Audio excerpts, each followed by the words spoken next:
Hello दोस्तों, अगर आप कहीं नौकरी करते हैं, चाहे वो सरकारी हो या प्राइवेट, तो अगले कुछ मिनट आपके लिए बहुत खास होने वाले हैं। भारत सरकार पुराने 29 श्रम कानूनों को हटाकर 4 नए लेबर कोड ला रही है। सोशल मीडिया पर चर्चा है कि अब हफ्ते में 4 दिन काम होगा, सैलरी कम हो जाएगी और पीएफ बढ़ जाएगा। लेकिन क्या ये वाकई में सच है? क्या अब लेबर कोड के चक्कर नहीं लगाने पड़ेंगे? तो आइए आज की इस वीडियो में हम न्यू लेबर कोड को आसान भाषा में समझते हैं। सरकार ने 29 कानूनों को मिलाकर 4 हिस्सों में बांट दिया है। पहला वेज कोड, सैलरी और बोनस के लिए। दूसरा social security code, PF, pension और बीमा के लिए। तीसरा इंडस्ट्रियल रिलेशंस कोड, कंपनी और वर्कर्स के रिश्तों और विवादों के लिए। चौथा ओएसएच कोड, वर्किंग कंडीशन और सुरक्षा के लिए। इनका मकसद है काम करने के पुराने और उलझे नियमों को डिजिटल इंडिया के हिसाब से आसान बनाना। सबसे बड़ा बदलाव आपकी सैलरी स्लिप में आएगा।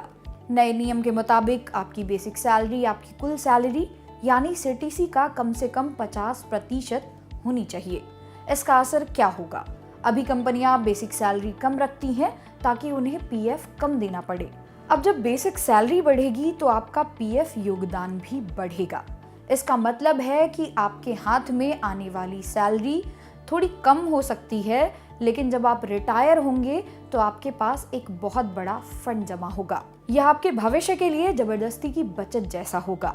अब बात करते हैं उस खबर की जिसने सबको चौंका दिया है। हफ्ते में 3 छुट्टियां। नियम कहता है कि हफ्ते में अधिकतम 48 घंटे काम हो सकता है। सरकार कंपनियों को छूट दे सकती है कि वो 12 घंटे की शिफ्ट रखें।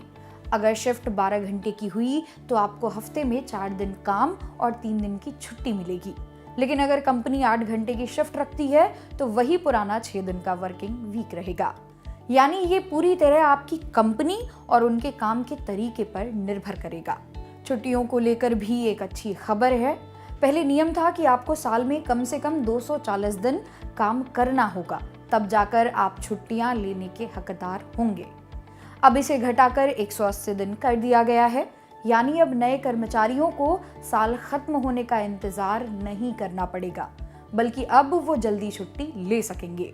साथ ही साल के आखिर में बची हुई छुट्टियों को कैश कराने की प्रक्रिया भी आसान बनाई गई है।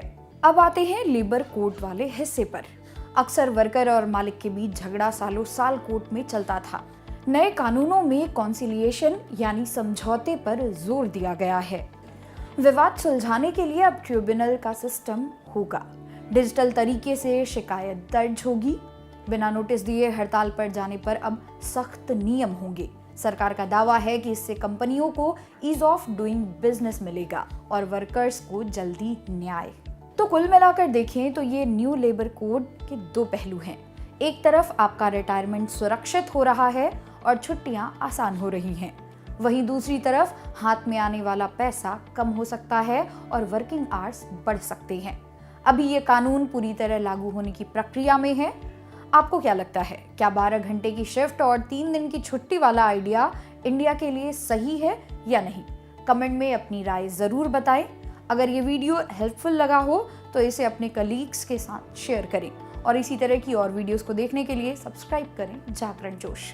Thank you for watching.